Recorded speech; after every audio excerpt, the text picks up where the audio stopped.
Hey guys, hope everyone's having a good Saturday. Trying to make the best of it.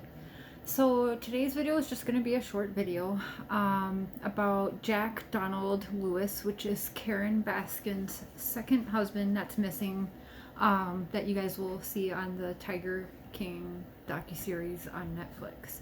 So I just read this morning that he actually had two passports to Puerto Rico for his 200 acres that he owned with a nice house on there. And they're saying that the only reason you would have two passports for the same place would be, they brought up, if you were wanting to disappear on your own. There's no need for it, and they said absolutely having two for Puerto Rico would make it actually easier if Don Lewis would want to escape on his own and just disappear on his own.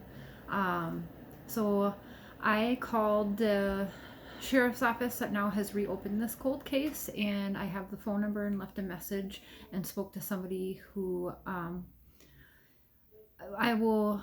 They're waiting my call Monday morning. They told me to call by 8 a.m. on Monday morning, and I will talk to the investigator Garcia. So, and I will ask them a couple questions about that, so that I am giving you guys the right details on here. Since I haven't watched the Netflix series yet, not rushing to.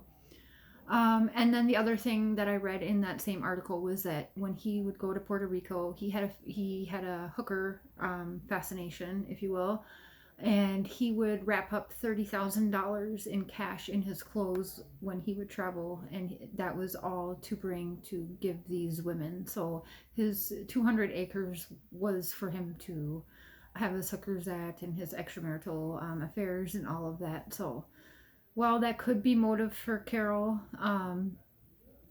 to off her husband, I still can't say for sure if that's what happened. I know what the hype is, but again, I don't go with the flow. So we'll see as I keep digging in here and talking to people and investigators, and hopefully other people will talk. I've got some emails out there and I have talked to somebody. So the other thing too is that, he did have the bad business deals, and he has actually been in trouble as well for forging signatures and things like that.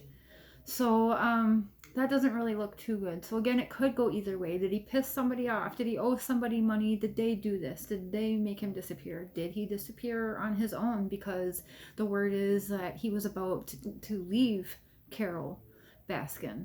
So he was about to leave her, and they also had several arguments shortly before he disappeared, that he didn't want her to continue spending so much money. He didn't want all his money spent on the sanctuary. He did love the animals, but he loved her and wanted to help her, but then more and more money kept going out, and he didn't like that. He didn't like her spending all his money. So when he disappeared in 1997, he left about 5 million behind, and then I think she got over $1 million for the life insurance in 2002 when she had him pronounced dead. So there's just so much into there, and I will say more after I talk to the investigator on Monday morning and see what kind of details he's willing to speak with me about. And I have my questions wrote down, and we'll see if he'll be willing to answer them so that I'm not giving any false information. And since it is an open cold case now, there might be not too much that they can do, but I know that they're looking for leads and kind of want the help right now and welcome the help from the docuseries. So maybe he'll answer questions knowing it's getting out there so that people can get tips in. If anyone knows any tips, go ahead and send it in there to the police department. So I've got some information on Joe as well.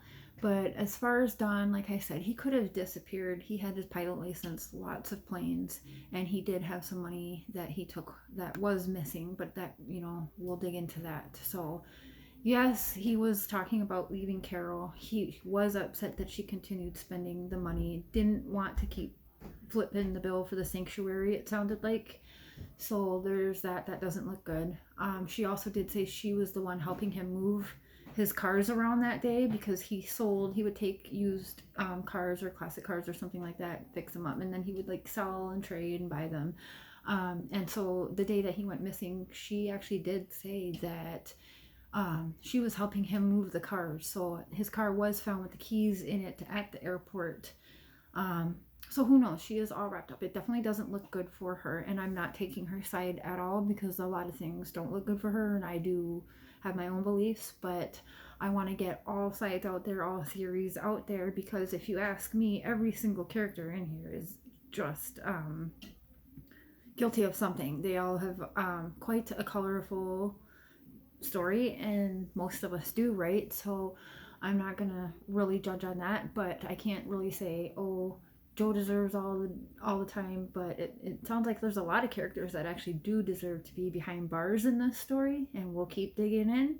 And you know me, I'm gonna call the people and try and get it from the horse's mouth as much as I can. So just doing this quick video, let you guys know that I did make some calls, and I was told to call on Monday morning, and they also took the message and said they were going to have Investigator Garcia expecting my call. So we'll see what we can find out. Just still not ready to say that she did it for sure. It definitely doesn't look good. So I hope you guys like this. Share it, comment, dislike, thumbs up, and subscribe, please. Subscribe. So I'll have another video tomorrow, and hopefully I can try and get the live to work later tonight. So remember to be kind to everyone, and I hope everyone is well and healthy, and all your loved ones are well and healthy. And just remember, we are all in the same spot right now, and no, it is still not as bad as being in prison or jail. So just remember that, okay? Love everyone. Bye.